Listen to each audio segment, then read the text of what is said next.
नमस्कार, स्वागत है आप सबका। मैं पुनीत पाठक और आप देख रहे हैं अब छत्तीसगढ़ की बारी, जिसमें छत्तीसगढ़ की खबरें विस्तार से आपको बताएंगे। लेकिन हेडलाइंस के बाद अब तक की बड़ी खबरों पर एक नजर।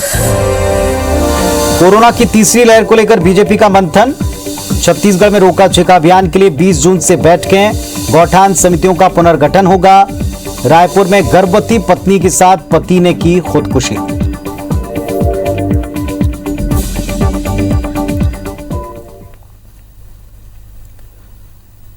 और चलिए अब आपको प्रदेश की बड़ी खबरें दिखाते हैं, जिस पर बुलेटिन में विस्तार से बात करेंगे। छत्तीसगढ़ में विधानसभा चुनाव के लिए कांग्रेस संगठन स्तर पर कई छोटे बड़े पदों पर अपने नेताओं को जिम्मेदारी दे रही है। छत्तीसगढ़ बीजेपी राज्य सरकार के खिलाफ महाअभियान चलाने के बाद सरकार की कमियों की रिपोर्ट केंद्र को भेजेगी। केंद्रीय मंत्रिमंडल में बदलाव की सोगोगाट के बीच में छत्तीसगढ़ के 4 चेहरों में से एक को मंत्री बनाए जाने की चर्चा जोर पकड़ रही। वो 4 नाम कौन से ये आपको बताएंगे। वहीं सुकमा में नक्सलियों और डीआरजी जवानों में मुठभेड़ हुई, जिसमें एक महिला नक्सली ढेर हुई। इसका विस्तार से आपको जानकारी देंगे। सबसे पहले वो मुद्दा जो आपसे हमसे जुड़ता है वो है महंगाई का। बढ़ती महंगाई, पेट्रोल डीजल के चढ़ते दाम का विरोध आज कांग्रेस पार्टी ने पूरे प्रदेश में किया और सांकेतिक चक्का जाम किया। दोपहर को 12 बजे अलग अलग नेशनल हाईवे और स्टेट हाईवे पर कांग्रेसियों ने 5 मिनट के लिए चक्का जाम किया। कांग्रेस के प्रदर्शन की प्रदेश की 6 तस्वीरें देखें। रायपुर, अंबिकापुर, बिलासपुर, राजनांदगांव, दुर्ग और महासमुंद में बड़ी संख्या में कांग्रेस कार्यकर्ताओं ने धरना दिया, केंद्र की मोदी सरकार के खिलाफ नारेबाजी की। रायपुर में कांग्रेस के राष्ट्रीय सचिव विकास उपाध्याय और युवा कांग्रेस के राष्ट्रीय प्रवक्ता सुबोध हरिद्वाल ने कार्यकर्ताओं के साथ मोर्चा संभाला। सरगुजा में भारी बरसात में कांग्रेसियों ने अंबेडकर चौक पर चक्का जाम किया। ठीक ऐसे ही दुर्ग में जिला कांग्रेस कमेटी महामंत्री राजीव गुप्ता के नेतृत्व में ब्लॉक कांग्रेस पदाधिकारी कार्यकर्ता प्रदर्शन में शामिल हुए। धमधा के मुख्य चौक पर चक्का जाम की वजह से गाड़ियों की कतार लग गई। 10 मिनट तक ये प्रदर्शन चला। महंगाई के खिलाफ कांग्रेस ने केंद्र सरकार के खिलाफ जमकर विरोध दर्शाया।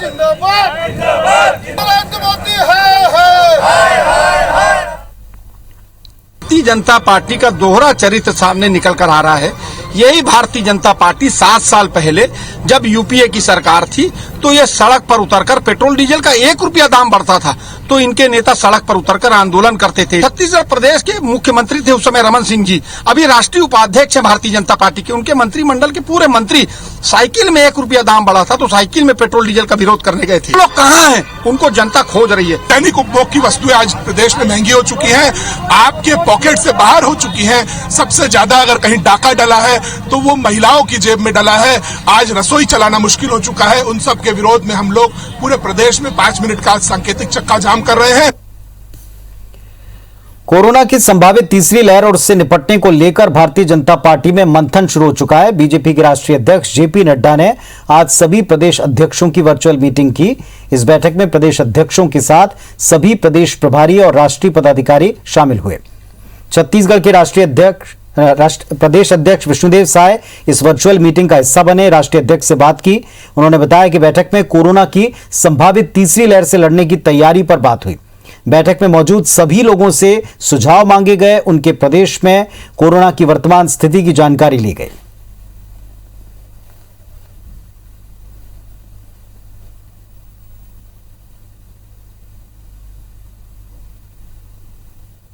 माननीय राष्ट्रीय अध्यक्ष श्री जेपी नड्डा जी का मार्गदर्शन मिला।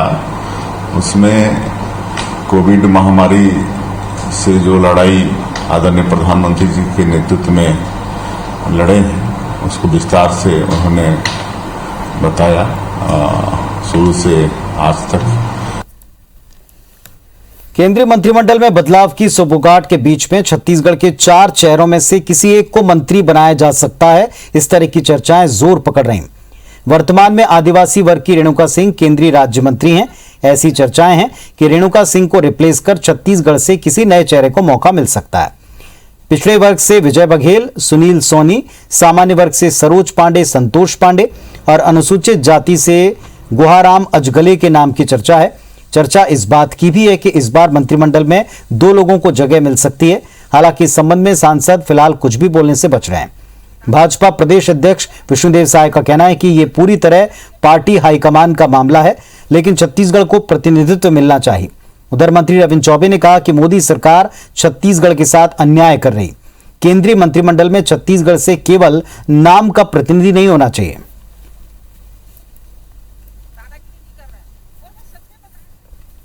केंद्रीय नेतृत्व का मामला है, प्रधानमंत्री जी का मामला है।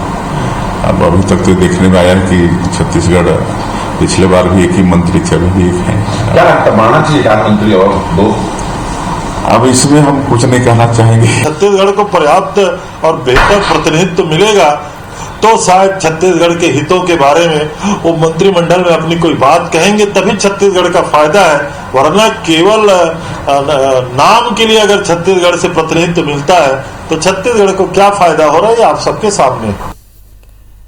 छत्तीसगढ़ के कृषि मंत्री रविंद्र चौबे ने एक बार फिर से खाद और डीएपी की कमी को लेकर केंद्र पर हमला बोला। मंत्री चौबे ने कहा कि छत्तीसगढ़ में खरीफ फसल के लिए रकबा और किसानों की संख्या दोनों ही बढ़ती रही है और इसके बाद भी केंद्र की सरकार खाद और डीएपी में छत्तीसगढ़ के कोटे में करीब 1.25 लाख मीट्रिक टन की कटौती कर रही।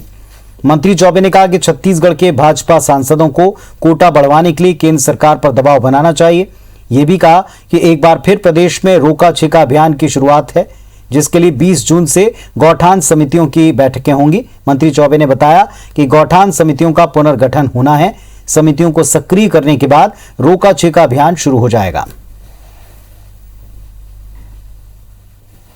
सरकार के द्वारा छत्तीसगढ़ में पिछले वर्ष की तुलना में इस बार डीएपी और यूरिया का आवंटन 1.5 लाख मीट्रिक टन लगभग कम किया हुआ है और उसके कारण फिर से अभी हमारी प्राइमरी सोसाइटियों में खाद का अभाव किसानों के सामने दिख रहा है। छत्तीसगढ़ के मुख्यमंत्री भूपेश बघेल ने आज फिर 2 जिलों को करोड़ों की सौगात दी है। सीएम भूपेश बघेल ने वर्चुअल कार्यक्रम में दोनों जिलों को 226 करोड़ से ज्यादा की सौगात दी। मुख्यमंत्री ने जांजगीर जिले को 122 करोड़ 96 लाख रुपए के 144 विकास कार्यों का लोकार्पण और भूमि पूजन किया। इसमें 46 करोड़ 75 लाख रुपए के 41 कार्यों का लोकार्पण और 76 करोड़ 21 लाख रुपए के 103 कार्यों का भूमि पूजन शामिल है। वहीं कोरबा को सीएम ने 104 करोड़ के विकास की सौगात दी। राजीव ऑडिटोरियम में वर्चुअल रूप से मुख्यमंत्री ने जिले में 121 विकास कार्यों का भूमि पूजन और लोकार्पण किया।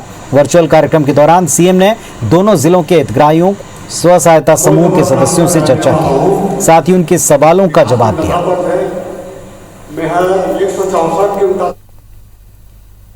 छत्तीसगढ़ और हिंदी पत्रकारिता जगत में विशिष्ट स्थान रखने वाले स्वर्गीय पंडित माधवराव सप्रे की 150वीं जयंती पर वर्ष भर चलने वाले समारोह का मुख्यमंत्री भूपेश बघेल ऑनलाइन उद्घाटन करेंगे। मुख्यमंत्री माधवराव सप्रे पर केंद्रित छत्तीसगढ़ मित्र के विशेष अंक और एक पुस्तक का विमोचन भी करेंगे।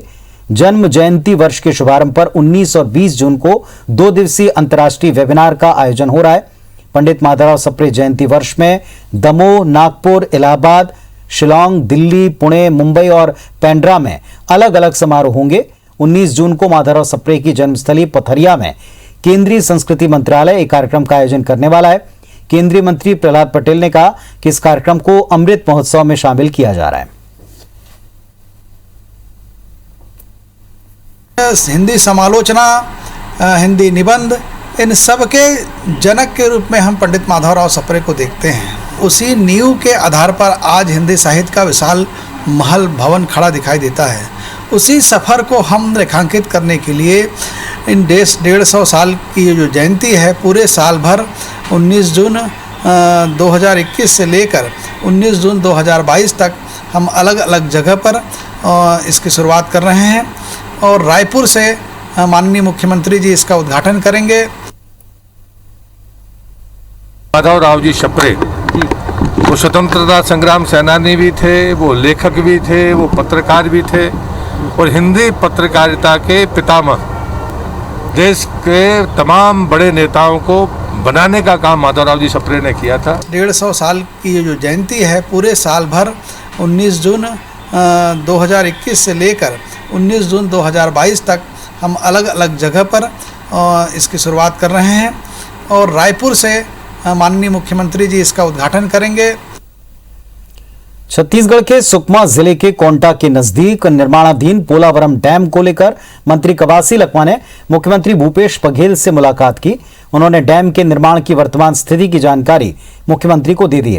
मंत्री कवासी ने पत्र के माध्यम से डैम निर्माण की जानकारी दी। उन्होंने बताया कि जल्दी भद्राचलम के कोनावरम तक पानी पहुंचने की उम्मीद है। दरअसल पोलावरम डैम के बन जाने से कोंटा से लगे 9 गांव के प्रभावितों का पुनर्वास किया जाना है। मंत्री लखमा ने डैम को लेकर भ्रम फैलाने वालों को आगाह किया। मुख्यमंत्री ने मंत्री लखमा को डैम को लेकर आ रही समस्या के समाधान का आश्वासन दिया है। सीएम ने बांध निर्माण को लेकर जल संसाधन विभाग की टीम को निर्देश भी दिया। जल्दी विभागीय टीम पोलावरम बांध की समीक्षा के लिए कोंटा जाएगी। सीरियल सर्वे करना है और पोलावरम के लिए टीम भेज रहे हैं। उस स्तर का अधिकारी लोग आज ही कल पोलावरम जाएंगे और कोंटा को भी समीक्षा करेंगे और जितना अच्छा हो और समय रह के और सुकमा के लोगों को लाभ, कोंटा के लोगों को लाभ मिले, ये मेरा प्रयास है, मेरा सरकार का प्रयास है, मुख्यमंत्री का प्रयास है। नुकसान होने नहीं देंगे। जितना भी डूबेंगे उनको सुरक्षा देंगे, उनका जमीन का मुआवजा देंगे और पूरा प्रयास होगा बचाने का। छत्तीसगढ़ के नगरीय प्रशासन मंत्री शिव डहरिया ने प्रदेश के सभी 112 नगर पंचायतों के सीएमओ के साथ वर्चुअल बैठक की, जिसमें सरकार के महत्वाकांक्षी योजनाओं की समीक्षा की। बैठक में आय पत्रक की सही जानकारी नहीं देने और योजनाओं के क्रियान्वयन में पिछड़ने पर पेंड्रा और भानुप्रतापपुर के सीएमओ को सस्पेंड कर दिया। साथ ही गरगोड़ा, खरौद, बेरला, भोपालपट्टनम और सीतापुर के सीएमओ को कारण बताओ नोटिस जारी किया गया। मंत्री शिव डहरिया ने कई नगर पंचायतों के सब इंजीनियर को सस्पेंड करने के निर्देश दिए। 15 अगस्त तक पौनी पसारी के काम शुरू करने के निर्देश हैं। बैठक में गोधन न्याय योजना के तहत गोबर की कम खरीदी और वर्मी कंपोस्ट निर्माण की गति कम होने पर मलार, पेंड्रा, लोरमी, खरौद, बलौदा, नवागढ़, माना, पलारी, बारसूर समेत अनेक नगर पंचायत सीएमओ पर नाराजगी भी व्यक्त की।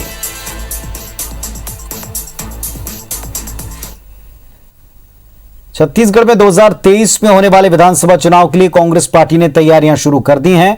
कांग्रेस संगठन स्तर पर कई छोटे बड़े पदों पर अपने नेताओं को जिम्मेदारी दे रही।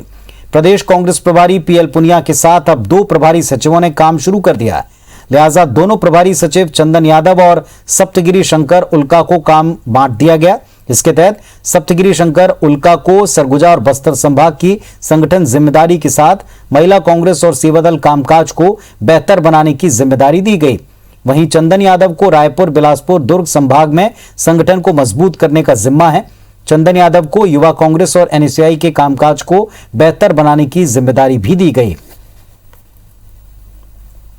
तो बस्तर एंड सरगुजा का जो जिम्मेदारी है सरगुजा का तो वो हमें है एंड विभिन्न जगहों में डॉक्टर चंदन यादव देखेंगे। बट इसका मतलब ये नहीं कि हम उसी में फोकस करेंगे। महिला कांग्रेस सेवा दल मेरे पास है, वैसे ही अलग अलग डिपार्टमेंट भी बटा हुआ है जो आप पीसीसी से ले सकते हो कौन सा डिपार्टमेंट है। छत्तीसगढ़ बीजेपी राज्य सरकार के खिलाफ महाअभियान चलाने के बाद राज्य सरकार की कमियों की रिपोर्ट केंद्र को भेजेगी। महाअभियान के दौरान शराबबंदी, बेरोजगारी भत्ता, प्रधानमंत्री आवास का मकान नहीं मिलने और महंगाई भत्ता, किसानों का पूरा कर्ज माफ, धान खरीदी की अव्यवस्था, बढ़ते अपराधों को लेकर लोगों में नाराजगी देखी गई। आने वाले दिनों में बीजेपी मिशन 2023 के लिए इन्हीं मुद्दों को लेकर प्रदेश सरकार के खिलाफ मोर्चा खोलेगी। प्रदेश अध्यक्ष विष्णुदेव साय ने बताया कि प्रदेश सरकार के खिलाफ ग्रामीणों में काफी नाराजगी है। इस पर संसदीय सचिव विकास उपाध्याय का कहना है कि बीजेपी महाअभियान फेल हो गया, वो बेबुनियादी मुद्दे को लेकर केवल हल्ला बोल रहे हैं। भारी आक्रोश है पूरे प्रदेश में। लाखों लोगों के मतलब बीच में हमारे कार्यकर्ता गए हैं। हजारों मतलब वीडियो भी है, लिखित में भी है। सारा उसके लिए टीम का गठन करेंगे और उसका अध्ययन करेंगे और आगे की रणनीति तय करेंगे। देखिए, भारतीय जनता पार्टी के नेताओं के पास में अभी कोई काम नहीं है।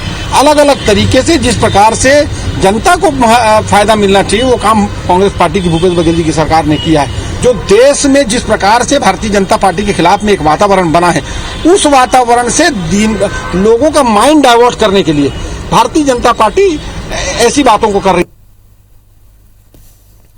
राज्यसभा सांसद सरोज पांडे के खिलाफ कांग्रेस के लेखराम साहू ने बिलासपुर हाईकोर्ट में चुनाव याचिका दायर की। मामले में सरोज पांडे की ओर से 9 गवाहों की सूची और लेखराम साहू की ओर से 11 गवाहों की सूची पेश की गई। आज हाईकोर्ट में मामले की सुनवाई वीडियो कॉन्फ्रेंसिंग के माध्यम से हुई, लिहाजा गवाही संभव नहीं हो पाई।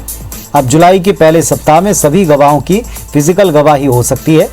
कांग्रेस प्रत्याशी लेखराम साहू ने हाईकोर्ट में चुनाव याचिका दाखिल की, जिसमें कहा कि सरोज पांडे ने नॉमिनेशन के समय निर्वाचन आयोग में गलत शपथ पत्र दिया है। लेखराम साहू ने सरोज पांडे के निर्वाचन को निरस्त कर उन्हें निर्वाचित घोषित करने की मांग की है।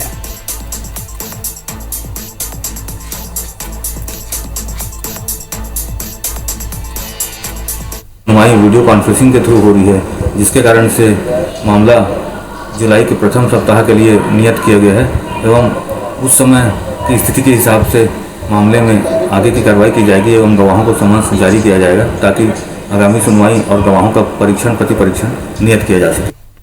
छत्तीसगढ़ पाठ्यपुस्तक निगम की ओर से छपवाई जाने वाली किताबों को लेकर नियमों के उल्लंघन का आरोप लगा। बीजेपी नेताओं ने आरोप लगाया कि पाठ्यपुस्तक निगम की ओर से गोंदवारा स्थित प्रोग्रेसिव ऑफसेट को किताब छापने का वर्क ऑर्डर दिया गया था, लेकिन पुस्तकों की छपाई वीरगांव स्थित मीनल पब्लिशिंग प्रिंटिंग प्रेस में हो रही है। बीजेपी नेता मीनल पब्लिशिंग यूनिट पहुंचकर इसका खुलासा उन्होंने किया। बीजेपी नेताओं ने इसकी शिकायत पुलिस में दर्ज कराने की बात कही। अगर वहां उनकी सुनवाई नहीं हुई तो लोक आयोग में इसकी शिकायत दर्ज कराई जाएगी। जरूरत पड़ी तो इस मुद्दे को लेकर कोर्ट जाएंगे। वहीं पाठ्यपुस्तक निगम के अध्यक्ष शैलेश नितिन त्रिवेदी का कहना है कि यदि किसी कंपनी ने निविदा शर्तों का उल्लंघन किया है तो इसकी जांच कराई जाएगी और कार्रवाई होगी। वहीं स्कूल शिक्षा मंत्री ने भी इस मामले में जांच की बात कही। प्रोग्रेसिव ऑफसेट ने कमीशन लेकर दूसरी फर्म को जो गुणवत्ताहीन छपाई करती है उनके यहाँ पर सप्लाई किया है। ये किस हैसियत से किया है, क्यों किया है, ये मामले की सूक्ष्मता से जांच होनी चाहिए, उनके खिलाफ एफआईआर होनी चाहिए। यदि किसी प्रिंटर के द्वारा निविदा की शर्तों का उल्लंघन किया गया है तो पाठ्यपुस्तक निगम के अधिकारी उसमें जांच करेंगे और संबंधित फर्म पर कार्रवाई करेंगे। उसमें जो भी हो सकता है नियम से उसमें कार्रवाई करेंगे। पर ये पढ़ाई और किताब की बात है, इसमें जो भाजपाई जो राजनीति कर रहे हैं वो राजनीति करना छोड़ दें और अपने जो कार्यकाल में जो भ्रष्टाचार हुआ है उसको अपने गिरबान में जाकर देखें। छत्तीसगढ़ में 21 जून से सभी आयु वर्गों के कोविड-19 के लिए टीकाकरण कोविन पोर्टल से होगा। 21 जून से सीजी टीका ऐप से पंजीयन नहीं किया जा सकेगा। स्वास्थ्य विभाग ने इस संबंध में सभी कलेक्टर्स को निर्देश जारी कर दिया है। 21 जून से भारत सरकार सभी को निःशुल्क टीका लगाने वाली है, इसीलिए राज्य में अलग से टीकाकरण पोर्टल संचालित करने की आवश्यकता नहीं रहेगी। कोविन पोर्टल में अंत्योदय, बीपीएल, एपीएल की एंट्री करने की व्यवस्था है। राज्य सरकार ने निर्धारित प्राथमिकता के अनुसार इन वर्गों के टीकाकरण की एंट्री कोविन पोर्टल में करने के निर्देश दिए, जिससे ये जानकारी मिल पाए कि इन वर्गों के कितने व्यक्तियों का टीकाकरण किया जा रहा है। जिन व्यक्तियों के पास इंटरनेट और मोबाइल की सुविधा नहीं, उन्हें ऑन साइट पंजीयन या चॉइस सेंटर के माध्यम से पंजीयन कराने की सुविधा देने के निर्देश भी कलेक्टर्स को हैं।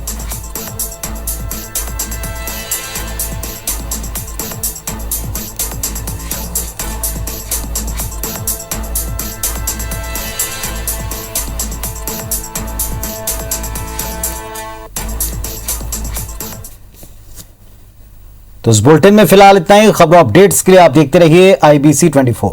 नमस्कार।